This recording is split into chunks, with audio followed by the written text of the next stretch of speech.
Sir, good afternoon sir. In this video po is itatry natin i-discuss ang importance ng forensic science sa crime investigation. So first, define po muna natin yung forensic science. Forensic science is the use or applied scientific method or expertise to investigate crime or examine evidence that might be presented in a court of law. Forensic science can be classified into a number of branches.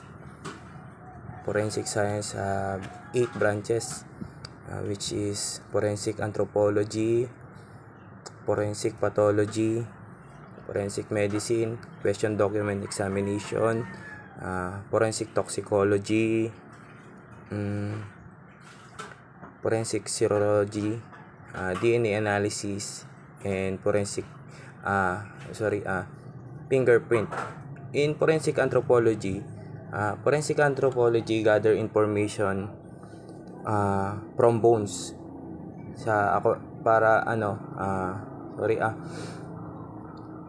gather information from bones. So dito in-examine nila kung anong kinamatay ng isang victim, sino yung namatay, at gaano na ito katagal namatay. Sa forensic pathology naman, iniimbestigahan nila yung mga non-natural or suspicious death. Like,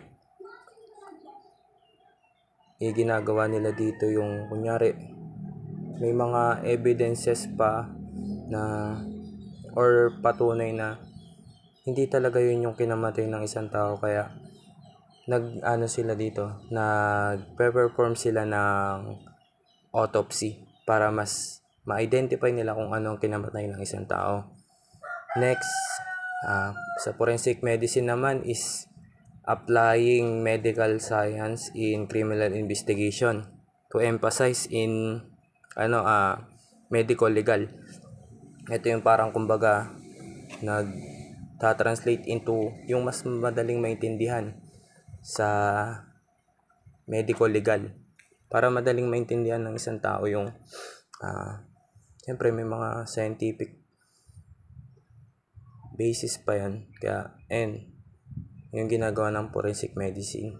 Sa question document examination naman, a comparative pattern based on science, like yung mga firearm, fingerprint, and threads.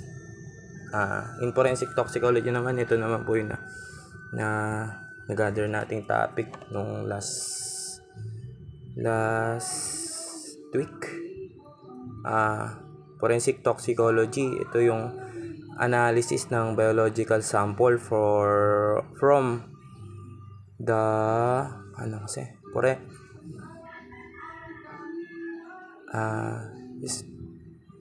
presumptions of yung toxins together with including drugs. Ito yung examination ng mga drugs na kunyari, for example, nakuha nila sa isang victim. Examine nila kung anong klaseng drugs to, at saka kung ano yung mga cure, ganun.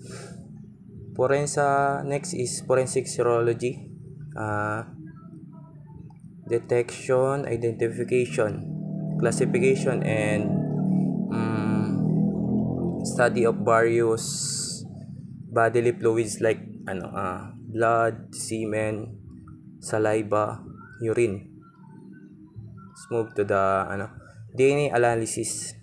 So DNA analysis is type of test that can be identify changes in genes and chromosomes or protein in our body.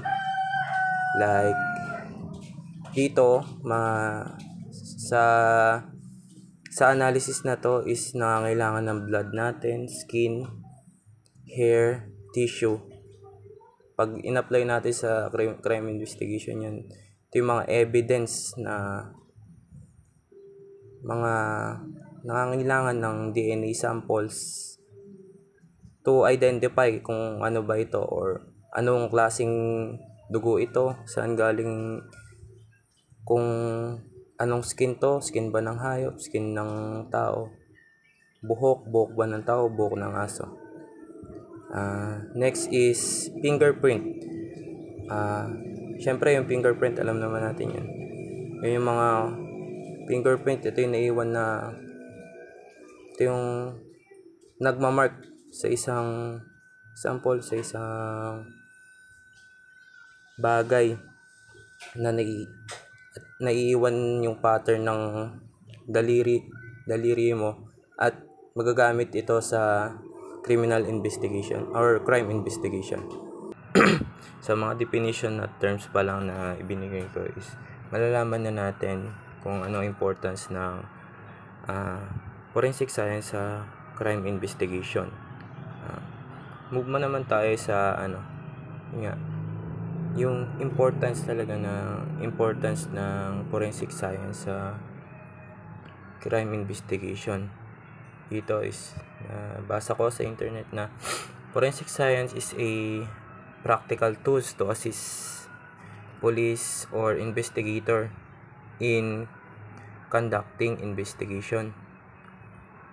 Dahil yun nga, sa tulong ng analysis, ng mga analysis na yun, sa mga pag-gather ng mga samples, mga evidence, ay makakatulong ang forensic science, maski wala yung mismong gumawa ng krimen, ay ma-identify mo kung sino talagang gumawa, at mapuprove mo sa court ito bilang isang solid or